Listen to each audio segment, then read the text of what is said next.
Well, welcome to the Encephalitis Podcast. Today I'm joined by the very lovely Phillippa Chapman. Now, many of you who are familiar with the Encephalitis Society will need no introduction to Phillippa, but in the interests of being a good podcast host, I will run through her CV very briefly with you. Phillippa has been my right hand for nearly 10 years. It's going to be 10 years in June. We hired her as a bright-eyed, bushy-tailed operations manager in 2012. And as the Encephalitis Society has grown, so has Phillippa's importance to the organisation. She's held a variety of roles in the charity: operations manager, director of operations, director of services, was acting chief executive during my 3-month sabbatical. And now, after taking some time out to become a mum, she is our deputy chief executive. A very welcome move for everyone involved at the Encephalitis Society. So welcome, Phillippa. Hello, thank you for having me on the podcast. You're so welcome. Well, look, 10 years in June. I can't believe it, since you joined the Encephalitis Society. Time flies. How have those 10 years been for you? I mean, amazing, really, when you think about it. I mean, I can't believe it's been 10 years. It feels like, how have we got to 10 years? And I was thinking back, I was like, my goodness, I've really grown up with the society. It's, I was 10 years younger, and just kind of one of my first kind of big roles. I'd been living down south and I moved back up to Malton, which is my hometown, kind of reassessing what I wanted to do with my life, and very much knew I wanted to work in the third sector or for a charity, but just didn't know where to start with that. Had no kind of particular connection with any kind of, I just knew I wanted to make a difference and not just work to make somebody else rich, which is kind of what I'd been doing before, and it just didn't fulfill me personally. So I very much wanted to find something. And then the maternity leave came up, covering Alina, our wonderful Alina, who is now our director of services, but she was the operations manager back then, and took maternity leave, and the opportunity jumped up, and I took the opportunity to interview, and thankfully got the role in the end. So yeah, and then I tried to make myself indispensable, so that you couldn't get rid of me, quite basically, and here I am 10 years later. Well, I think, quite frankly, you've probably done that. Those of you that are listening, you can probably all guess from her comment that there was a story behind her getting the role eventually. Not one we'll go into on this podcast, but anyway, for those of you that we see in person over a glass of wine, do remind us, we'll happily tell you. The difference between the Encephalitis Society then and now is like night and day, in my opinion, at least. I think we've achieved so much over the last 10 years. How is the organisation that you joined in 2012 different to the one that you think we have today? I mean, it's completely different in some senses, but then the core of it is exactly the same. It's in our vision to help people and to make the world aware of encephalitis and, make it matter. That's the same. That's always been there. And that was apparent when I started 10 years ago. And I know it was apparent before, the 10 years that the charity was going on, more that before I joined. So I think that kind of stick of rock element is always there, and I think that's why we're so good at what we do, if I can say that, in a kind of in the humblest of ways. Why we have made such a big difference is because that's there. But in terms of how the charity was 10 years ago, there was only like 2 full-time, 2 37-hour members of the team. I think there was then maybe 6 other, less than 37-hour people. So it was so much smaller in terms of the team. We were about 300k income turnover around that, and we're nearly £1 million now, and we've been over £1 million, and we're a team of, I've lost count, I think we're 14, 15 now, which is incredible. And we're doing so much more global things like World Encephalitis Day, massive campaign that we do that's that global element. We're doing support around the world, we're doing events around the world, we're delivering more to more people. I mean, it is completely different, but it's all with that same essence going through, which I think is we should be really proud of that, because we're not misled in what our core being is in this charity, and I think that's why people get so passionate about what we do, me included. It oozes out of you, I think, in the same way that people feel it used to ooze out of me. Well, still does ooze out of me, what am I saying? But have there been any particular highlights for you over those last 10 years? Oh, yes, lots. I think some from I mean, for me, events have always been one of the most exciting and fun things that we do, and also the most humbling, because it's when you get to meet our members and when you get to meet the people that we've hopefully had some small part of making their life a little bit better, or just to do something that they wouldn't necessarily have had if we didn't exist. So that's always a really proud moment when we can put events on, and I'm super proud of things like the My Brain Ann series. The first time we hosted the professional seminar, or the Encephalitis conference as it's now known, for our research and scientific and medical community at the Royal College of Physicians, was a very proud moment. I remember going to choose the venue and going, this is a bit of a game changer for us, and feeling super proud that all came off. And now look at it, it's this amazing global conference. Anytime I go to any of the residentials, because you get that kind of more in-depth time with our people, and you really get to understand what's going on, and they're just the wonderfulness of our people. So like retreats and the family weekends and things. I think the very first event I went to was a family weekend. I think I was 6 weeks into the job, and it was just, well, if there's any way to learn about this condition, go to a family weekend, because you see the humor, you see the devastation, you see it all, and it's the perfect induction really in terms of understanding encephalitis. I think a personal highlight is some of the less exciting stuff behind the scenes that I do. A lot of my job is the behind the scenes stuff. It's not out there in the kind of public profile, but kind of getting new databases. That means that we can do more work. And it's really sad. Excel spreadsheets, the team laugh at me here about Excel spreadsheets and how I enjoy a good spreadsheet to pull things through. I just like making things more efficient and effective. And if we can do that in the non-exciting ways that people see, but we know makes a difference to our work, that's really good. And then another person, I think just for the most fun and kind of like things I get to show off about a little bit, is going to the Toronto Film Festival in Canada, when I got to go out there. And so it was the premiere of Brain on Fire, the film that's on Netflix with Chloe Grace Moretz, and it was produced by Charlize Theron. And it's the book based on Susanna Cahalan's book, Our Ambassador, about her experience of anti-NMDA. And just going to that film festival, I mean, it was glam anyway, just being at a film festival. And I was only in the audience, but they asked people, to stand up if they'd had a connection with encephalitis, and obviously I'm muscling my way in there. I'm like, yes, that's our ambassador Susanna. So then we're invited onto the stage, and I'm like, I'm on stage with like A-list celebrities. So, and we got to have a chat afterwards and things. So that was a really special moment, and I just felt really proud that I got to say a few words about our charity up there, and kind of, it was just really exciting. It's nice to be exciting. So yeah, but that's a showy off one that from like, this is what I get to do with my job. So yeah. I think if I remember, I think the decision or the thoughts around you going was a bit last minute, wasn't it? I think I was sat in bed and just thought we should be at this. I can't remember if I called you or texted you, but wasn't it around your birthday or something? You had to give up your birthday plans. I did, and I was literally in Canada for 3 days. I think I flew out, I was there for 2 days, and I flew back again. It was just like a whistle stop tour. I didn't see any of Canada. it was the hotel room and then the film festival and kind of a couple of meetings around it. But yeah, no, it was super whistle stop tour, but that's part of the fun, isn't it? Yeah.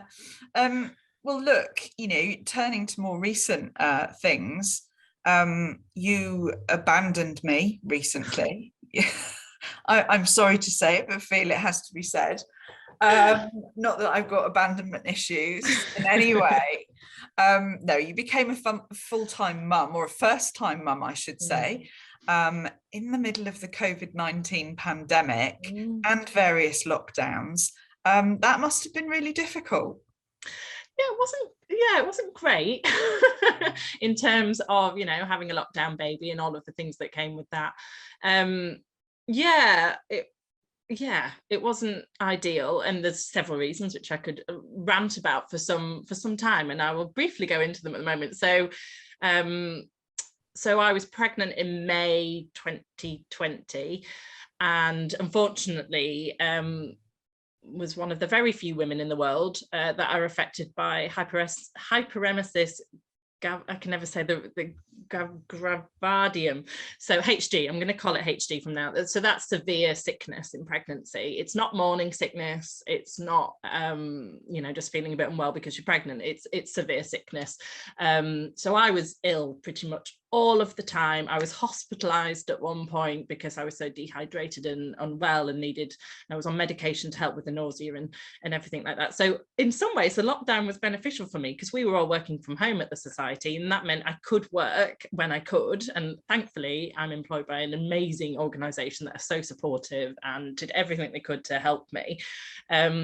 But working from home in lockdown meant I wasn't missing out as much. I was bedbound for weeks and weeks and weeks and weeks. And it meant I could still get my laptop out. And when I was well enough, I could do some work and still feel involved and kind of have that distraction from the constant nausea. So lockdown in some ways was good. It wasn't great on the front of I had to do most of the things on my own because they wouldn't allow partners. And I could rant for some time about women being forgotten during the pandemic, and particularly pregnant women. You know, the vaccinations were late for pregnant women. They weren't included in a lot of the trials. And then the fact that we were left to be on our own. So when I was hospitalized and I was really poorly, I had to be there on my own. I remember sitting in the GP surgery to get that referral into hospital, just lying on the floor of the GP surgery on my own, nobody able to help me, my partner having to sit in the car park outside, even though we were in the same household, he couldn't be there. Same with the hospital, I just had to be there on my own. I mean, the midwives are amazing, the hospital are amazing. It's just the policies that went around it. My first scan to meet my baby was on my own. That could have been bad news. That could have been, and many women in the same scenario, you know, completely just felt barbaric, really, kind of being left to take what could have been devastating news at any of these scans on your own. So really hard. So I have empathy for anybody that went through pregnancy or anything like that. I can't even imagine somebody being sick and a loved one and not being able to be with them. And I know a lot of our membership have talked about that and the difficulties of that, and I just have all the empathy in the world because it was so hard. And then when you hear that certain people weren't following the rules, it's devastating because you think we all did it, whether we wanted to or not, but we did it. So that's quite hard. It feels a bit of a kick in the teeth when you hear sort of stories that people weren't following the rules. I'll remain nameless and try not to be too, but that was really hard. But then being a mum is amazing. Absolutely amazing. It was it's a shock to the system, particularly for somebody like me that likes to be in control and might be a bit anxious around things and wanting to kind of make sure everything was okay. That was quite hard, and also just used to being able to fly to Toronto on a whim. Kind of your whole life changes and your responsibility is very different. So that's been an adjustment, but she's so worth it. My daughter's just amazing. So yeah.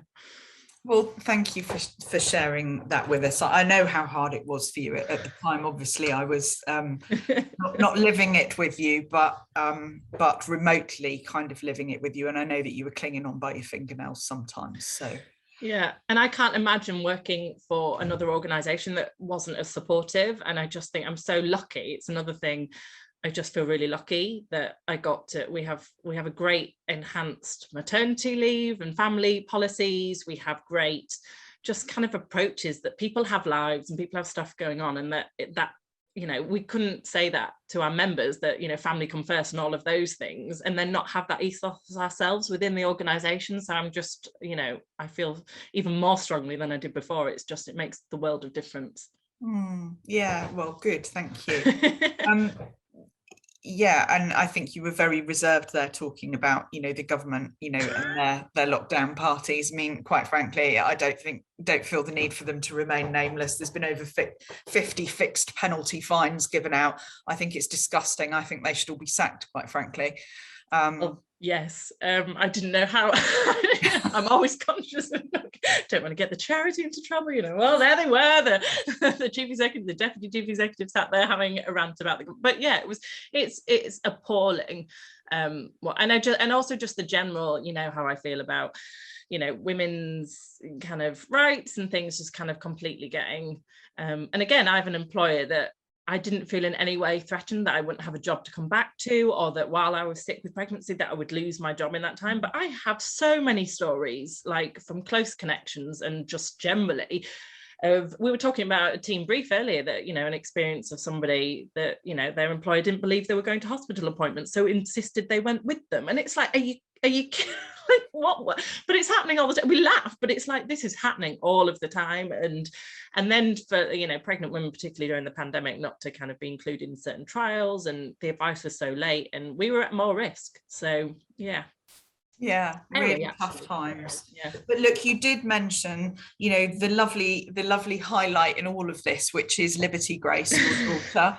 I am an auntie, everybody, which I'm very proud of. It's my first auntie status, and so I take great joy now in gazing for the first time ever in my life in children's shops, and wondering what I could buy, and whether something is too pink and mummy will tell me off, or got too many bows and mummy will tell me off. If I'd have had more room in my suitcase, I would have been coming back with some stuff from Italy for her. But anyway, how is motherhood? How is Liberty? And how is motherhood? Is it as you expected? Liberty's amazing. She's grand. She's walking now. She's just kind of really she's got a balance and she's going for it. So that's it's different. It was great when you could just plonk them in one place and know where they would be, but now it's like free for all. And she's learned, we were laughing the other day, so her first words were no, and I don't know where she could possibly have got that from, but now she was even telling the nursery workers off yesterday. They were singing a song and she didn't want them to sing that, so she was like, no. So I have my hands full, I think. But are we surprised given her mother? So I think it's karma. I think it's payback time for you, Phillippa Chapman. I mean, you've WhatsApped me pictures of Liberty, and it is exactly the same look that you sometimes give me when I go rogue, listeners. It's the Phillippa Chapman look that I get, and I see it in Liberty sometimes when she looks at you. So it's payback. It's absolutely payback. I'm gonna regret all of those those faces, because I'm going to see it mirrored back at me. And given that she looks exactly like her father, the fact that those looks can come through, the strength of them, yes, indeed. But motherhood, I mean, is anybody really prepared for motherhood? It was, it's always a shock to the system, I think. I was really anxious in the first stages, and I think from having a really terrible pregnancy, we're in the midst of a lockdown and a pandemic.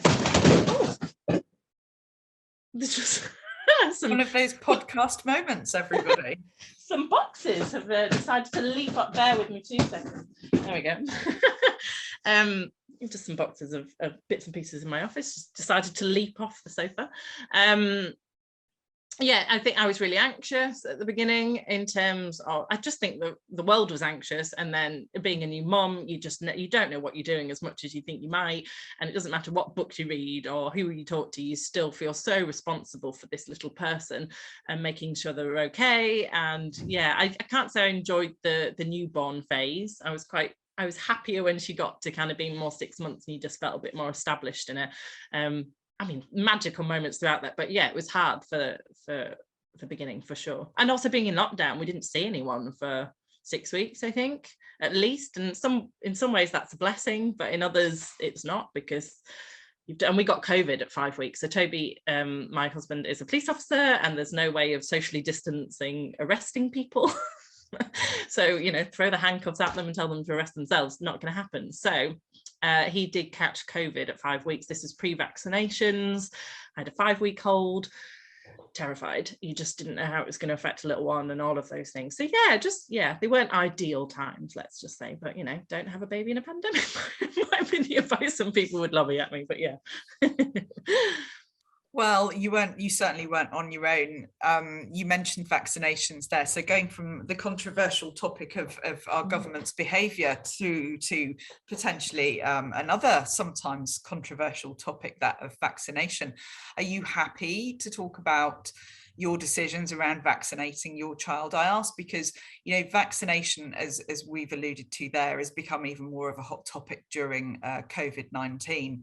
And following recent reports, very recent reports, actually, I think it's been in the news again this week, with the WHO encouraging people to take up the MMR, the measles, mumps and rubella vaccine globally, because as I understand it, vaccination in particular has plummeted as a result of people not going and getting the vaccines during various lockdowns and things. So what, you know, what has been your view? I mean, especially given the job that you do, right? I mean, we know how important vaccination is, but, you know, what have your thoughts been around it in terms of liberty and a mum who has to think about vaccinating their child?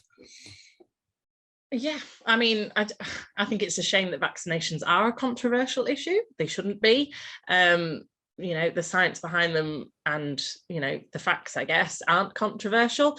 However, I completely understand, you know, as a mum, you want to do exactly the best for your child, and that fear that you'll make a decision that isn't the best and that could cause them harm in some way. I mean, your whole reason is that no harm should befall this little person that's, you know, you're responsible for and that you love completely. So of course, but I mean, I had no doubt my vaccinations were happening. Of course they were going to happen. They happen at I think it's 8 weeks, 12 weeks and 16 weeks old as a newborn, so they happen then. And you know, the nurses are brilliant. They can ask any questions, you can ask anything you want and they will tell you. Interesting, in the UK, because we're obviously very pro vaccination here, you would have social services involved if you chose not to vaccinate, so they would check in as to your reasons why and things like that. So that's quite an interesting thing that I didn't know until I had a child. So that was the, and then I'm also having Liberty vaccinated against the chickenpox as well. So we've actually got that booked in for tomorrow. You have to wait for them to be a year old, and it is private. It's not through the NHS. But I feel, and funnily enough, I've been talking to a few of my mum friends, and their children, they're similar ages, have had chickenpox, and one of them was really, really poorly. And it's like, well, if we can avoid that, why wouldn't we? Other countries vaccinate against it. And, you know, I feel very confident in that. You know, I'm lucky I've talked to some of our scientific panel, you know, that feel very strongly about these things. So I've been able to access expert opinions on things, you know, historically around it. So I feel very confident, and I think everyone should be vaccinating their children. It's not to recognise that sometimes it does go wrong, but the rarity of that and the it's more likely something will go wrong from the, you know, measles is evil. Like, why would we be putting our children at risk of that? And I find it really hard to understand, but I do empathise with that. You want to do what's right for your children. And I think some of the conversations we need to have around vaccination is bringing that emotional element of helping people understand, and not just going, well, science says this. It needs to have that emotional element. And I think that's maybe why some of the messages aren't getting through, is because we're not coming at it as a mum or as a parent or a carer type thing. I think that's something we can improve. I don't mean us as a charity necessarily. I just mean as the wider conversation around why vaccinations are important. Yeah, I think you make some very good points there. I know chickenpox vaccination is something that we'll be looking into as an organisation. I know you and I talked about it as well when you were thinking of getting Liberty vaccinated. But yeah, I think there's some really good points. Well, look, let's go back to you. Selfishly, anybody that knows me is going to know that how pleased I am that you're back at the Encephalitis Society, and also in this new role, Deputy Chief Executive, the first Deputy Chief Executive in our history, actually. So you will always hold that position in our history. And of course, you'll be ready to step into my shoes should I be hit by a bus. And actually, that was something that we had to think of, actually, wasn't it? You know, really seriously when COVID happened. I remember our meetings with the trustees, you know, we all know that I've got a bit of a weedy chest, and we, of course, we all had those terrible anxieties at the very beginning. We didn't know how, pre-vaccination, we didn't know how COVID was going to affect us, and I dread to think actually how poorly I might have been. We know that I suffer with a post-viral syndrome if I do catch any viruses. So we actually did. But anyway, you're ready now in this position to step into my shoes should I be hit by a bus, or indeed become the host of this Encephalitis podcast. But look, tell some of our listeners, what is this new role? What does it entail? That's a really good question, and I think it's evolving in time. It's an honour to be the Deputy Chief Executive, and I'm thrilled that I get to kind of take this role on and kind of develop what this role will be, I guess, in time. So kind of the vision when we talked about it, and when the board kind of said, we need an additional kind of chief executive in some ways, it's because you're amazing at everything you do, obviously, but you're pulled in 20 different directions all of the time. And in particular, and unlike a lot of other chief executives, your focus is on research, and you're kind of the key person. You're a world expert on encephalitis, and you're pulled into a lot of research, which I don't think lots of chief executives do. So we needed some, and because your time is then pulled into that, you cannot then focus all of your energies into what would be traditional chief executive, or what we need for a traditional chief executive. So it made perfect sense that I fill those roles. And part of the perk of the sabbatical policy, and you being able to take a sabbatical, was that we could see kind of maybe how that would work, and kind of the things that I could take on. And I hate to kind of use it, but we've kind of used it with the staff team here. It's almost like you're the external CEO and I'm the internal CEO. And I think that doesn't really cover it, but it's more, you're out there, you're presenting, you're doing the research, and kind of more of that networking role. And I'm kind of more doing the day-to-day chief executive stuff, a lot of the policy elements, a lot of the kind of culture of the organization, that kind of the pulling the strategy together. But we're a team completely, and we're kind of, we're still ping-ponging different things around and stuff. And I think, and people have referred to us historically as being a bit of a dream team. When me and you are kind of on fire, we're on fire. So that's what I hope we'll just continue to do, really, as this role progresses and the organisation grows and everything. So yeah. Oh, we are a dream team. We were, I think, we had a lot to deal with, I think, when we first met, in terms of some things that were going on in the organisation. And I think it was either going to make us or break us. I think it made us, really. So, I think you were thrown into a bit of a pit of fire when you first arrived, to be fair. But we got through, and I think we were stronger for it. I know that you've been reviewing the organisation as a whole since you returned. That was something that before you returned from your maternity leave, you and I sat down and we had chats on your keeping in touch days and things. And I think not having you for a year actually enabled me to have clarity, I think, around some of the real gaps for us as an organisation. So because quite often when people tell you, what is it that we need to do, X, Y, and Z, because you're so in the thick of it all the time, sometimes it's really hard to see. And I know before you came back, I spent quite a lot of time kind of detailing where I thought our priorities areas were. And you have been looking at this, you've been looking at gaps, you've been looking at areas where we can improve. So what are some of the top areas that you think we're looking at the moment, that you're looking at, and that you think might be areas for change for us? There's big and small, and one of the big things we're working with the board of trustees at the moment is refreshing our strategy. So that's a really big key piece, and that is what is the future of the Encephalitis Society. What kind of work do we want to be doing into the future? So there's a lot of blue sky thinking, because the whole point of strategy is looking at that future picture. It's not what's happening now.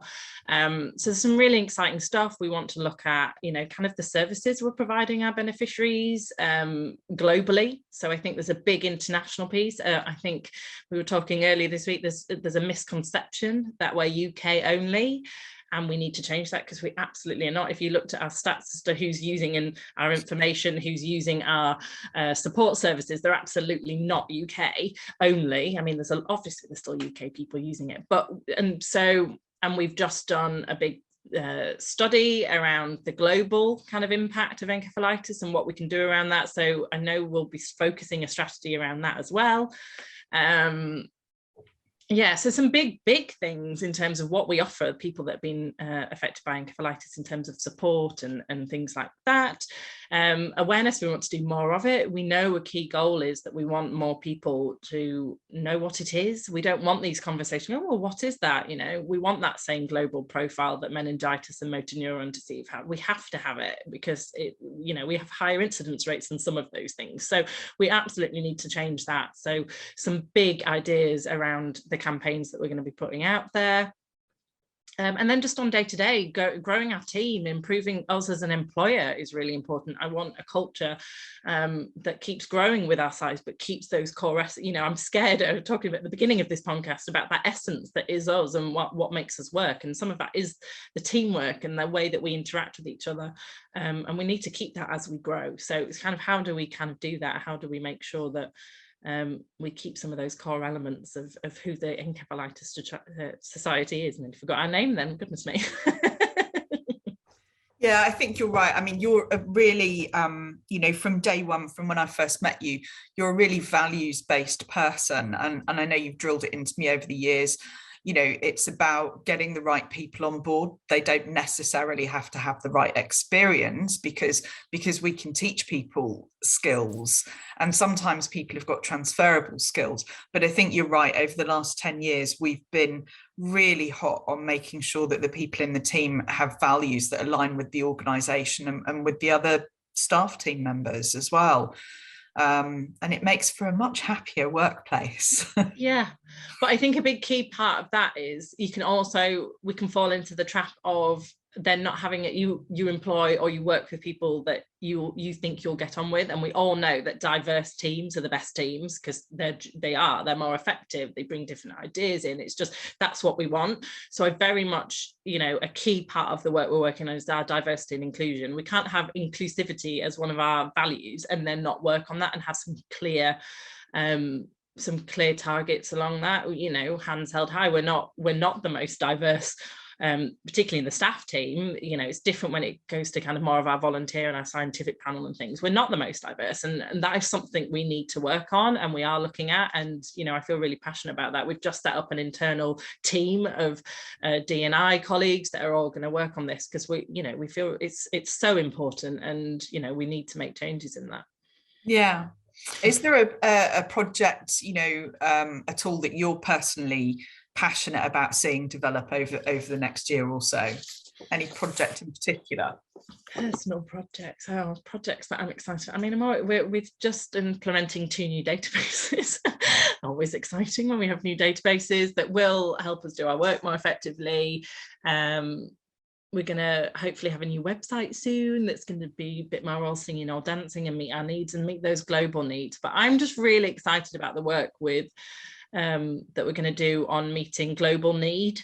That for me is really exciting because we know there's need out there, and there's some major things that shouldn't be happening that are globally that we absolutely can make a difference in. And I just love the fact that even on a bad day at work, where, you know, they're rare, but the ones where I'm having to do the accounts, it's not going, you know, it's pretty dull. You know that some big things are happening and we're genuinely going to help save lives, and that's rather exciting to get up and go to work for. And when I'm feeling the pull of mum guilt of going, my kid's crying as I drop her at nursery because she doesn't want to leave mummy, you know, and that's torture. I'm sure any parent will get that. It's just horrible. But then knowing that at least I'm doing something else that's good and making a difference for other people, it makes it slightly easier. Makes it a bit easier when you know you're off to change the world. Well, something like that. Or at least have a small part in trying to change the world, for sure. At least doing my best, rather than, you know, something that doesn't help me feel fulfilled. If I wasn't feeling fulfilled at work, then I feel for people that have that situation, for sure. Yeah. Well, look, you know, we're coming to the end of this podcast. So I want you to, you know, metaphorically close your eyes. Imagine that we're sat here in another 10 years' time. And will I be here? I don't think I will be here in 10 years. Better be. Please don't say things like that. Thank you.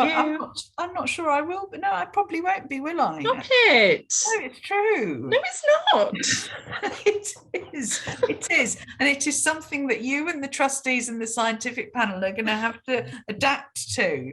But we amended your contract to say until, oh God, I've been here so long. I think. I'd be surprised if I even have a contract. You probably have to go. Don't say, you definitely do. Stop saying things like that. Dig around in HR alert. Personnel records. So, well, imagine that we are sat here in 10 years. Where do you think the Encephalitis Society will be at that point? That again, I truly hope making that global difference. I hope we've got encephalitis a lot more that public profile. It's everybody knows what it is, or at least they have some association of what the word is and what they should do. Particularly in the medical world, that absolutely there should be nobody that doesn't have a really firm grip on it and know what the gold standard of treatment is. I hope we have more research that's told us more about what's going on and better kind of treatments and all of those things. I hope we have better outcomes for people because of that, and we have better support in place, and we've helped kind of make that happen in terms of neuropsychology and supportive stuff in place, because we know that there's just so much need along those fronts, and internationally people are getting the treatments that they need, the vaccinations that they need. And us, I just hope we've grown in a sustainable way and we have that same ethos, and people enjoy working for and with us, kind of our volunteers and ambassadors and all of those things. I just hope it's still a happy place to be, that's making a difference, really. Well, that's lovely. We've covered an awful lot, and thank you for taking time out. I know how busy you are at the moment, so thanks for joining me today on this podcast. Talking of sustainability, listeners, our services do remain there for you. So if you need any support or information, our teams are there. Go to encephalitis.info for contact details or to chat online. We do hope that you've enjoyed this podcast. And as always, if you can help us remain sustainable and support our life-saving work, we'd be extremely grateful. Please go to encephalitis.info/donate. Phillippa, to the next 10 years then. Yay!